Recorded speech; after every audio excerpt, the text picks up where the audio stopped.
sponsored by Surfshark. Some products can be considered in a vacuum, but this is not one of them. The Oppo Find N5 is the most technically impressive folding phone on the market. Light in a pocket, low on the crease, and as thin as its USB port physically allows. By most objective metrics, it's the best foldable there is.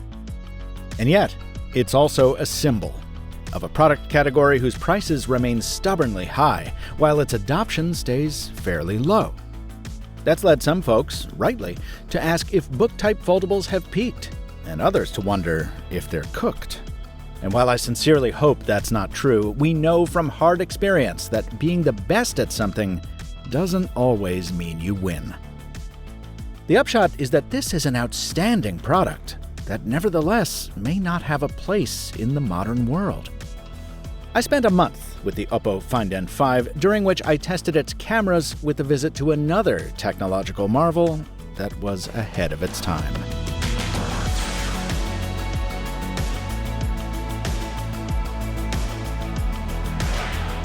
The fact that it's been over a month since its release means you probably already know all the basics about the Find N5.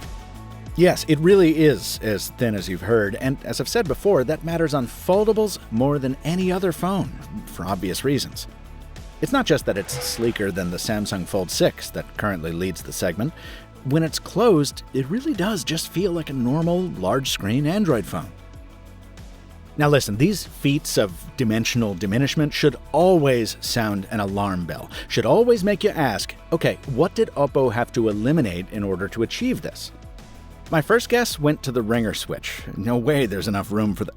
Oh, look at that. Still here, ready to mute the ringer with the flick of a finger. Okay, how about wireless charging? Well, that's not only still here, it's 50 watts, just as fast as its non-folding cousin, the OnePlus 13 Pro. Ditto the Beacon Link direct Bluetooth calling I demoed on the OnePlus, and the maxed out water resistance rating ending in 9. Although, as with most foldables, the dust resistance is non-existent. All right, how about the displays? Well, my extended testing window means I'm well past the honeymoon phase on the crease. Foldables tend to shine in unboxing and early impression videos because they're invariably packaged while open, leading to claims of a so-called invisible crease that really aren't accurate past the first fold.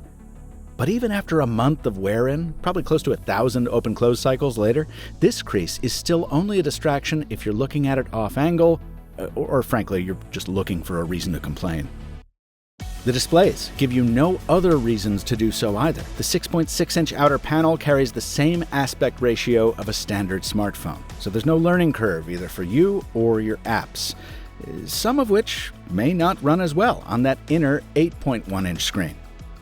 But that folding display is gorgeous, coated in an anti-reflective finish that makes all the difference outdoors. One of the complaints I sometimes hear about foldables is that their effective display area really isn't all that much bigger because of the way video is formatted. But if you're like me, you spend a lot more time browsing the web, or parsing PDFs, or reading books, or suffering through spreadsheets. And in all those scenarios, this is extremely useful acreage, which only becomes more useful when you use multiple apps at once in the multi-window paradigm Oppo calls boundless view. If you liked Open Canvas on the OnePlus Open, this is that. And the utility grows further if you add a keyboard and mouse to the equation.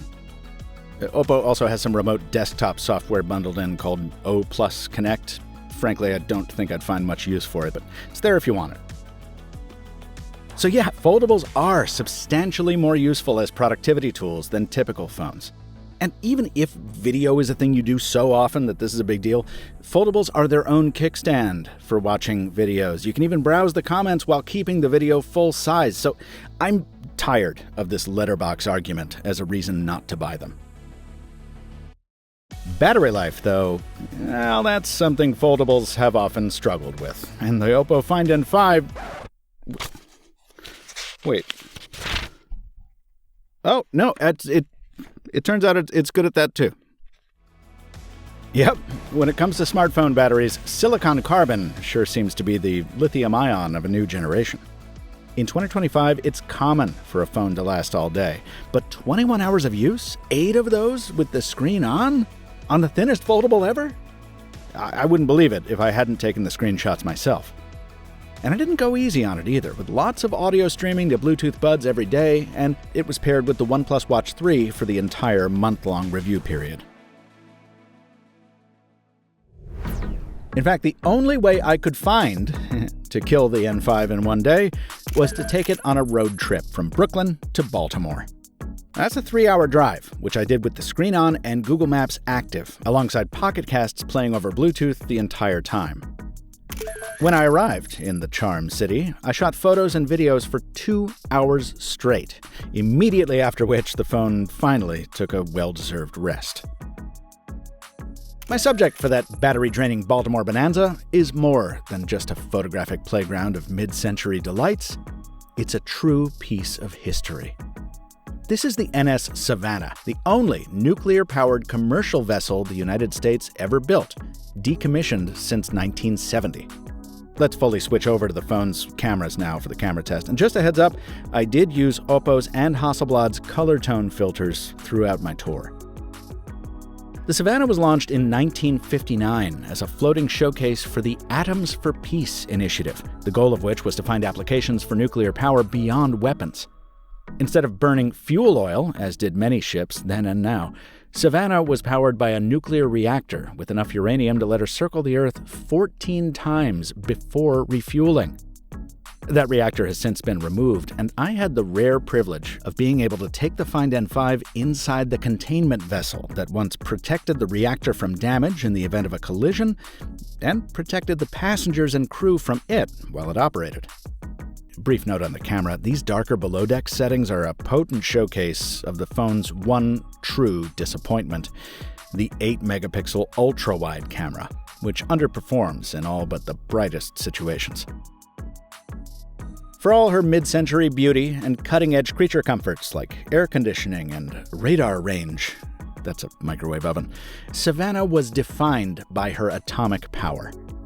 Because she was built as both a cargo ship and passenger liner, she wasn't very good at either. A complaint also leveled against some of the earliest folding phones, and one I can now grudgingly concede in retrospect. But Savannah was built explicitly as a demonstrator of a propulsion technology that, if pursued, would have allowed one of the world's largest countries to field a fleet of commercial ships not dependent on fossil fuels, with all their accompanying environmental and geopolitical penalties. Sadly, in my opinion, that's just not the way things panned out. In an alternate world, it's easy to imagine foldables taking the same path, ending with technology demonstrators like Royole and never becoming commercialized. Instead, the improbable happened.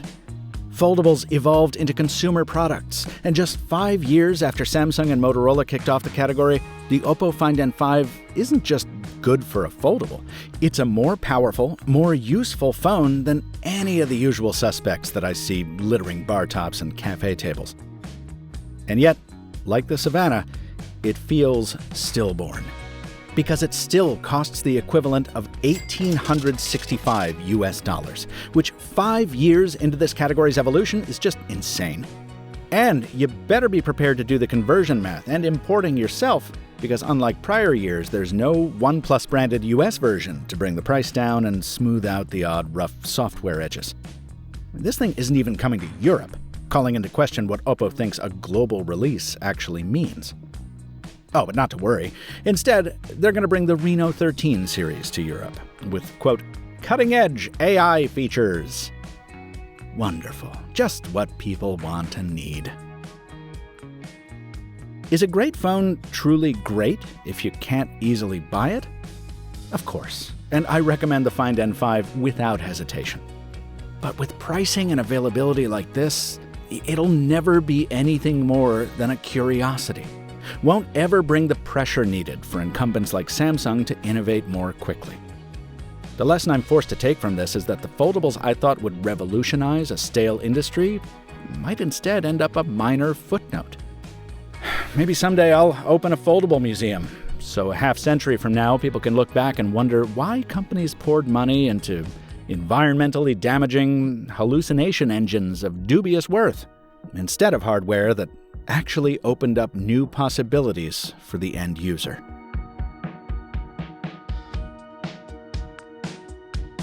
I used to think VPNs were only for people doing shady stuff online, until I started spending over 100 days a year on the road. This video is sponsored by Surfshark, which I use to keep my browsing between me and the site I'm visiting. Why does that matter? Well, it lets me keep watching my favorite shows even when I'm out of the country. It lets me shop in the currencies I'm used to, bank the same way I always do, and for the same selection of content I'm used to seeing. And when I travel to countries that restrict access to certain sites, like the ones I need to do my job, Surfshark keeps me in business. In short, it's a tunnel to the internet I need that follows me wherever my travels take me. Go to surfshark.com/MrMobile and use code MrMobile at checkout to get 4 extra months of Surfshark VPN. This review was produced following 4 weeks with a Find N5 review sample provided by Oppo, but as always, the company had no editorial input, copy approval rights, or early preview of this content, and it furnished no compensation in exchange for its production. These opinions are mine and mine alone.